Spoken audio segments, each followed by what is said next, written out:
Ok, bonjour tout le monde, bienvenue sur la chaîne Open Chicken, je suis Vincent et je vous parle de ma formation chez Open Classroom. Alors aujourd'hui on va parler d'un sujet je pense qui va intéresser pas mal de monde, c'est est-ce qu'il est vraiment possible de finir la formation de développeur web d'Open Classroom en 6 mois? C'est le temps qui est annoncé par Open Classroom, est-ce que c'est pas juste un argument marketing, voilà, on te promet, on te fait une promesse de devenir développeur en 6 mois et tout. Est-ce que pour un débutant vraiment total, c'est vraiment possible de finir dans de bonnes conditions la formation en 6 mois? C'est important de savoir parce que voilà, Pôle emploi te paye 6 mois, si tu mets plus de temps, c'est toi qui paye par exemple, ou alors juste pour ton organisation du temps, bref, il faut que tu saches si tu vas finir la formation vraiment en 6 mois comme promis ou non. Donc, sur quoi je me base pour répondre à cette question? Eh bien, premièrement, pas sur les avis sur internet, voilà, ça vous pouvez le faire tout seul, pas besoin de moi. Moi je suis étudiant chez Open Classroom, donc je vais vous parler de ce que je vois moi à l'intérieur. Donc déjà premièrement, je vais me baser sur mon avancement dans la formation. J'ai une bonne vue d'ensemble sur ce qui me reste à faire, même si j'ai pas fini. Je sais à peu près combien de temps je vais mettre, je sais d'où je pars, je peux me situer par rapport à ça. Je vais également me baser sur les avis des gens avec qui j'ai parlé, les autres étudiants dans la formation. Certains ont fini en avance, certains ont fini en retard, certains sont encore dedans, certains n'ont pas fini, certains ont abandonné. Il y a des interviews sur ma chaîne que tu peux voir d'étudiants qui en parlent justement, je te mettrai les liens en description. Je vais me baser un peu sur ça, voilà, comme ça on pourra croiser les sources, on va voir qu'il y a un profil type d'étudiant qui finit en général dans les temps ou en avance, et un autre profil, je te dirai lequel, qui finit en général plus souvent en retard que les autres, donc qui met plus de 6 mois. Et également, la troisième chose sur laquelle je me base, on n'y pense pas forcément, mais c'est un outil super efficace, c'est le Workplace. Donc le Workplace, si tu sais pas, c'est une sorte de gros groupe Facebook dans lequel il y a tous les étudiants Open Classroom. Il y a un groupe par formation, il y a un groupe développeur web. Et en fait, il y a une sorte de tradition, un rituel chez Open Classroom auquel je participe, hein, vraiment tout le monde le fait. C'est quand tu finis un projet, eh bien, tu le mets sur le Workplace. Tu mets, voilà, P3 fini, pète sa mère en route pour le P4, tu mets un petit gif animé et tout, voilà, les gens te félicitent et tout.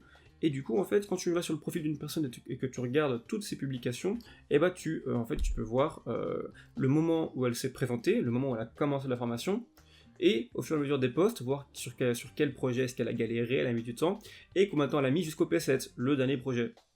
Et donc tu peux voir quel type d'étudiant met le plus de temps pour finir la formation, quel type d'étudiant va en général finir en avance ou dans les temps. Donc voilà, il y a tous les jours des gens qui finissent, donc c'est un bon outil vraiment pour faire pas dire de l'analyse statistique, mais pour faire des moyennes et tout, il y a vraiment des tendances qui se dégagent. Alors juste avant qu'on commence, voilà, je vais énumérer du coup 5 points qui selon moi sont typiques des gens qui vont réussir ou non à finir la formation dans les temps.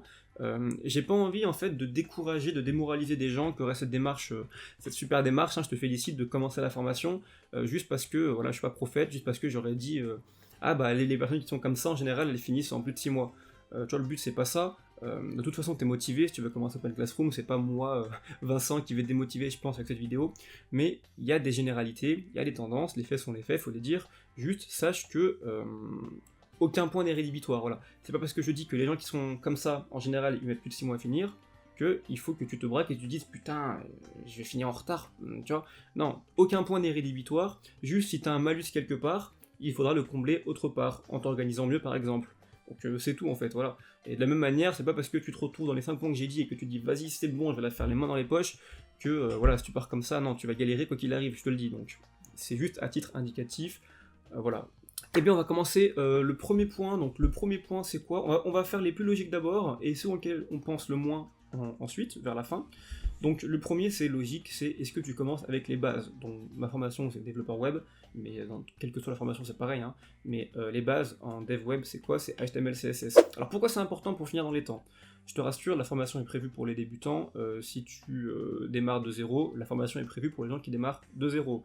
Donc ne t'en fais pas, t'es pas encore en retard, tu démarres comme tout le monde sans les bases. Mais si tu commences avec les bases, en fait, tu vas rusher les 4 premiers projets, voilà, et du coup tu auras 4 mois, parce que tu vas mettre à peu près 2 mois pour faire les premiers projets, tu vas avoir 4 mois ensuite pour avoir le temps de galérer et de comprendre en profondeur comment marche JavaScript, Node.js, SQL, un framework et compagnie. Et c'est là que tout se joue, c'est sur à partir du P5, ce qu'il y a avant, bon bah tout le monde peut le faire entre guillemets, tu vois. Donc si tu as déjà les bases, tu vas rusher et tu vas avoir le temps ensuite de galérer, ce qui fait que tu auras moins l'impression et la pression, hein, et que du coup bah tu partiras forcément avec un peu d'avance. Si tu démarres sans les bases, rassure-toi, comme je l'ai dit, tu n'es pas en retard, mais il faudra que tu t'organises correctement pour apprendre HTML et CSS rapidement pour que tu ne sois pas pénalisé par rapport à ça. Il ne faut pas que tu mettes 3 mois à faire les premiers projets. Si tu fais les 4 premiers projets en 3 mois, tu ne mettras pas 3 mois pour faire le P5, P6, P7. Ils sont beaucoup plus longs, beaucoup plus durs. C'est là que tu vas mettre du temps à apprendre. Donc il faut vraiment je te conseille, donc premier point, je te conseille de commencer, voilà, si tu as envie de commencer, t'as pas commencé tout de suite, tu as le temps de te préparer, commence par apprendre HTML et CSS, il y a 1 million de tutos gratuits sur internet, il y a 1 million en français en plus, apprends HTML, CSS, ça ne te fera que du bien. Encore une fois, si tu n'as pas les bases quand tu commences, juste il faudra que tu fasses en sorte de les apprendre rapidement pour ne pas passer ton temps sur HTML, CSS. Voilà, ça c'est dit, donc tu vois, j'en ai souvent parlé de commencer avec les bases sur ma chaîne, donc pour le moment je ne t'apprends rien. Deuxième point, c'est une formation à distance, tu le sais, c'est pas donné à tout le monde. Donc le deuxième point, c'est est-ce que tu as l'autodiscipline? Est-ce que tu as de l'autodiscipline? Donc l'autodiscipline, c'est quelque chose de super important. Je sais pas si c'est un mot qui existe, mais on comprend tous ce que ça veut dire, hein. L'autodiscipline, c'est le fait de pouvoir se contraindre, se restreindre, s'organiser, se priver, se gérer, comme si on était dans une salle de classe où il y avait un patron qui nous commandait. Voilà, c'est la capacité à respecter ses horaires, la capacité à être mature dans son travail, et voilà, tu vois ce que je veux dire. Pourquoi c'est important? Parce que, le code c'est difficile, et si t'as pas cette force mentale de rester focus sur ton travail pendant que c'est le temps de travailler, tu vas forcément perdre du temps. Je te donne un exemple. Imaginons que tu as passé la matinée à galérer sur un problème, voilà, le code c'est pas ce que tu veux, ça marche pas, tu comprends pas, tu galères et tout, tu comprends pas, t'as lu la doc, t'as fait tout ce que tu pouvais, y a rien à faire, le code ne fonctionne pas et tu ne comprends pas pourquoi. T'es littéralement à un clic sur ton ordi, t'es à un clic de lancer un jeu pour passer à autre chose. T'es à 2 mètres de ton canapé, une vidéo YouTube, le téléphone, les copains t'appellent, le soleil tape sur ta gueule via la fenêtre, le soleil t'appelle pour aller bronzer, tu vois. Tu peux être littéralement absorbé par 1 million de distractions possibles. T'es chez toi, c'est super simple de passer à autre chose et tout, de se dire, d'avoir ce raisonnement, de se dire, bon, bah allez, quoi qu'il arrive, dans tous les cas, là je suis pas productif, j'avance pas, voilà, je vais pas continuer à galérer pour rien, je vais profiter du soleil pendant qu'il est là, et je reviendrai après quand je me serai calmé, j'aurai fait le ménage. Alors, on peut croire que c'est un bon raisonnement, mais en fait, je ne pense pas. Pourquoi? Parce que si tu vas tout le temps galérer, voilà, il est encore loin le temps où tu écris du code et que tout marche, 120 lignes, hop, t'écris, tu lances ton navigateur et tout qui marche. Non. Au début, développeur, 80% de ton temps, ça va être d'essayer de faire marcher ce que tu n'arrives pas à faire marcher. Il faut que tu sois habitué, il faut que tu t'entraînes à galérer devant ton code jusqu'à ce que tu trouves la solution. C'est comme ça qu'on apprend en fait. Si tu te laisses absorber par une distraction dès que tu galères, tu vas perdre du temps. Voilà, tu vas perdre 2 heures par jour et 2 heures par jour, je te donne en 1000, tu finiras pas la formation dans les temps. Il faut que tu te forces. Voilà, il y a plein de techniques, le Pomodoro, regarde sur internet, il y a plein de techniques pour s'entraîner à rester focus, pour jouer un peu avec son cerveau et tout, pour rester focus. Prends connaissance de ces techniques et surtout entraîne-toi, voilà. Souvent on idéalise le truc, on se dit oh formation à distance, bah, c'est cool, on idéalise, on se dit vas-y moi je vais me lever à telle heure, travailler à telle heure. Dans les faits c'est plus difficile hein, quand on est chez soi et qu'on a envie de dormir, il y a une soirée, tu vois. Donc sois sûr que tu as de l'autodiscipline, sinon tu vas perdre du temps, je te le dis, c'est garanti. Assure-toi d'avoir cette compétence, sinon travaille là. Troisième point, un peu lié au second, c'est toujours une question de personnalité, c'est est-ce que tu es autonome? C'est pas exactement pareil, je vais t'expliquer pourquoi. L'autonomie, c'est... si c'est un peu pareil, en général l'un va avec l'autre, mais c'est quand même différent. Je te donne un exemple. Chez Open Classroom, tu as un appel par semaine avec ton mentor, il dure 30 minutes si tu es en autofinancement, 45 si tu es chez Pôle emploi. Si c'est un bon mentor, voilà, c'est quelque chose qui se fait souvent, ton mentor va te donner des objectifs SMART à réaliser pour le prochain appel. Objectifs SMART, alors je sais plus c'est quoi les initiales, là c'est un mot d'entrepreneur, digital marketing et tout, bref. C'est un de ces mots là, tu vois. C'est SMART pour, alors je sais plus c'est quoi les initiales, mais en gros, un objectif quantifiable, vérifiable, identifiable, réalisable, bref, un truc concret, une checklist à faire, que tu dois faire pour le prochain appel. Je t'ai dit 30 à 45 minutes, en tout cas on va dire allez, moins d'1 heure par semaine avec ton mentor. Si tu te contentes de juste faire ce qu'il t'a demandé de faire pour le prochain appel, tu vas pas avancer. Voilà, le projet 5 c'est 90 heures, 2 projets sans compter le temps d'apprentissage des cours, Si tu te limites à 1 heure par semaine et que tu avances juste sur ce qu'on te dit d'avancer, tu finiras jamais le projet à temps. Il faut que, à chaque appel avec ton mentor, ils se disent « Waouh, mais c'est bien !» Il faut qu'ils te disent « Putain, mais c'est bien, t'as bien avancé et tout, cool, alors là, tu vois. » Il faut pas qu'on prenne le temps de reprendre les bases, alors est-ce que t'as fait ça? Non, il faut que tu sois allé plus loin. Il faut que... ouais, il y a personne qui va être derrière toi à te dire ce que tu dois faire. T'es tout seul. Il y a le workplace, certes, mais t'es tout seul. Tu vois, moi je suis tout seul, voilà, je travaille, je suis tout seul. Il y a pas le prof, il y a pas le tableau, il y a rien, je suis tout seul. Tu seras tout seul. Il faut que tu sois à l'aise avec ça. Autre exemple, en tant que développeur de manière générale, être autonome, c'est une compétence super importante parce que personne va écrire du code à ta place. Si tu es bloqué, il faut que toi-même tu arrives à te débloquer, il faut que toi-même tu arrives à aller chercher sur la documentation sur internet, la lire, même si elle est en anglais, regarder des vidéos YouTube, bref, comprendre, il faut que par toi-même tu arrives à avancer. Si t'as pas, donc pour travailler, mais aussi du coup pour réaliser les projets de ta formation, c'est du travail, c'est pareil. Si t'as pas cette démarche et que tu attends, tu postes un message sur Discord, sur Stack Overflow, t'attends qu'on te réponde, nanana, voilà, si t'attends que les choses viennent à toi, eh bien, tu vas mettre trop de temps et tu pourras pas finir la formation dans les temps. Il faut donc que tu sois proactif, que tu sois en mode vas-y, là quoi qu'il arrive, je vais trouver ce qu'il faut trouver, je vais avancer avec ou sans mentor, voilà. Il faut que tu te dises la formation, même sans mentor, je peux la faire, voilà. Il faut que tu aies cette mentalité, voilà. Donc le mentor aide, je te rassure, mais il faut que dans ta tête, tu sois en mode j'avance, avec ou sans lui, je suis tout seul, je suis autonome, voilà. Ça c'était donc pour les 2 points avec l'autodiscipline qui concernent la personnalité. Maintenant on va passer sur des sujets un peu moins évidents. Donc le 4e, je suis désolé, je sais pas comment dire ça sans manquer de tact, mais bon bah c'est être pragmatique, hein. J'espère que tu apprécies mon honnêteté, en tout cas je pense être honnête. Donc le 4e point, donc désolé encore une fois, hein, je tease, mais le 4e point c'est l'âge. Et oui, alors qu'on soit clair, la formation, tu peux la finir à n'importe quel âge, il n'y a aucun souci.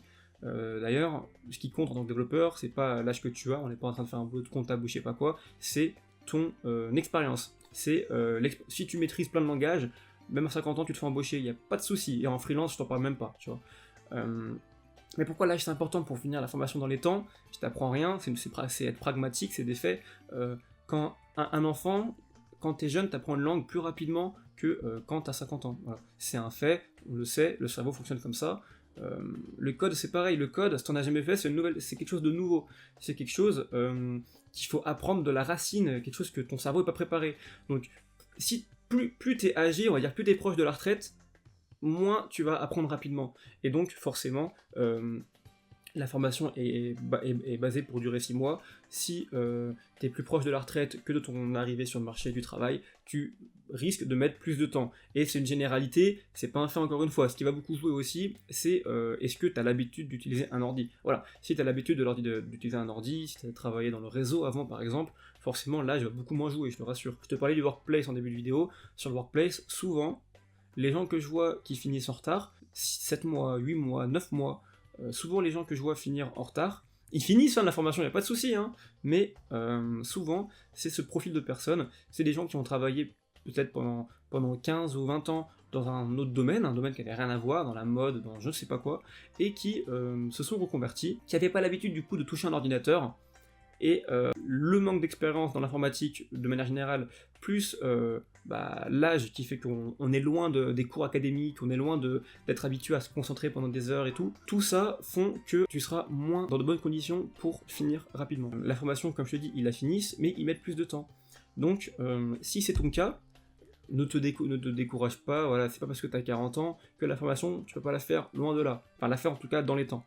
Juste ce que je te conseille, c'est de bien te préparer. Je t'envoie mon conseil numéro 1, vois les bases, apprends les bases, ça t'aidera beaucoup. Vois si tu es à l'aise avec HTML, CSS, si tu arrives à bosser tout seul et à prendre l'avance comme ça, ça t'aidera beaucoup. Prends l'habitude d'utiliser ton ordinateur, découvre le monde du développement web, et forcément ce point-là aura beaucoup moins d'importance quand tu commenceras la formation. Voilà. Mon but c'est de dire la vérité pour que tu te prépares le mieux, donc ne te braque pas si c'est ton cas, tu vois. Au contraire, prépare-toi, organise-toi correctement, et tu verras que du coup ce point tu l'auras préparé, et du coup ça ne sera plus un problème pour toi. Voilà, 5e point, donc là on arrive un peu sur les conclusions en mode... oui, la réponse est en nous et tout, philosophique et tout, mais le 5e point, c'est pourquoi tu as commencé la formation. Et pour moi, c'est le point le plus important, quasiment, avec le premier qui est de commencer avec les bases. Si tu sais pourquoi tu as commencé la formation, tu mettras toutes les chances de ton côté pour la finir dans les temps. Pourquoi ? Le code, c'est quelque chose de difficile, voilà, je le répète, à partir de JavaScript surtout. Si t'es arrivé dans ce monde-là un peu par hasard, et du coup, c'est un peu lié aussi au point précédent. Si t'as travaillé toute ta vie dans un domaine qui avait rien à voir, et que à partir de 40 ans, 45 ans, tu te rends compte que c'est pas ce que tu veux faire, et que tu veux changer, voilà, rupture conventionnelle, tu vas chez Pôle emploi, et tu te rends compte que finalement, le dev, ça t'intéresse, c'est pas trop mal, ta conseillère Pôle emploi te dit qu'effectivement, c'est un métier d'avenir, donc voilà, avec tous les guillemets que ça suppose. Ça, tu te dis, voilà, c'est un métier d'avenir, pourquoi pas, c'est bien payé, pourquoi pas, les conditions de travail sont bonnes, on peut faire du télétravail, puis même au niveau de l'ego, développeur web, voilà, c'est mieux que, tu vois, je sais pas moi, ouvrier, tu vois.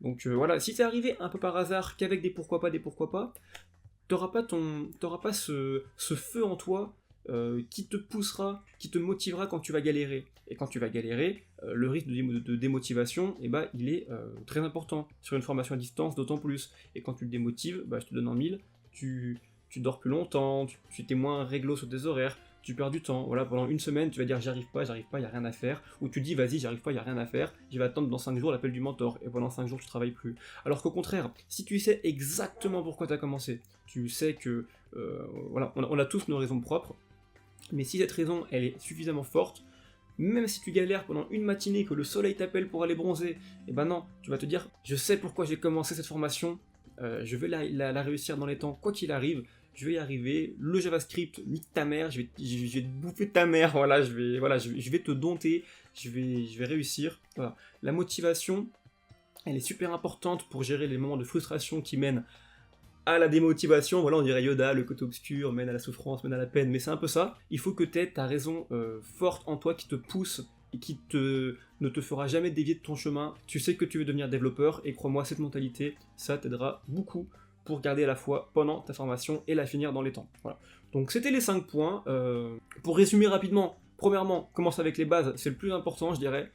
Deuxièmement et troisièmement, donc autodiscipline et autonomie, il faut que tu sois sûr que c'est un mode de formation qui te correspond. Si c'est pas le cas, tu sais, il y a des formations de développeurs web en présentiel, elles sont très bien aussi, il y a Outlook, il y a plein de formations qui, voilà, moi je parle de Open Classroom. Quatrième point, si tu fais une reconversion professionnelle et que t'as pas l'habitude de l'outil informatique, il y a que les conseillers Pôle emploi qui parlent comme ça, mais si t'as pas l'habitude des ordis, du web et tout, il faut que tu t'organises bien et que tu prennes de l'avance encore une fois pour combler ce malus. Et 5e point, sois motivé, il faut que tu aies le feu en toi, il faut que tu saches pourquoi tu as commencé, il faut que tu aies une motivation, une détermination qui soit à toute épreuve, et tu seras sûr de ne pas dévier de tes objectifs, et de ne pas te démotiver, et de ne pas perdre de temps. Voilà. Si aucun de ces points n'est validé, je te conseille de remettre en question ton projet. Est-ce que tu veux vraiment faire du code dans ta vie? Est-ce que Open Classroom c'est la bonne façon pour toi d'apprendre le code? Il y a d'autres façons, comme je t'ai dit, au clock et tout. Si tu en as un ou deux qui ne sont pas validés, rassure-toi, c'est pas grave, comme je l'ai dit, il suffit de combler une lacune par une meilleure organisation. Dans tous les cas, commence avec les bases, ça ne pourra que t'aider. Voilà. J'espère que cette vidéo conseil aura pu t'aider, hein, c'est mon but. Si sache que la vidéo du P5 va arriver bientôt, normalement c'est la prochaine, voilà, je sais que j'ai hâte de la faire. Donc la prochaine vidéo ce sera le P5. En attendant, si t'as pas envie de la rater, je te conseille de t'abonner. Tu vas recevoir plein de vidéos qui vont t'aider à réussir ta formation. Voilà, ce genre de vidéo typiquement, je pense qu'elle est très utile. Donc abonne-toi, mets un pouce bleu si ça t'a été utile. Voilà, mets des commentaires, je réponds à tous les commentaires. D'ailleurs, merci pour tous vos commentaires, ils me font toujours plaisir. Et voilà, moi je te dis du coup à la prochaine, 10 jours, 2 semaines, on va parler du P5 je pense. Porte-toi bien et voilà, ciao!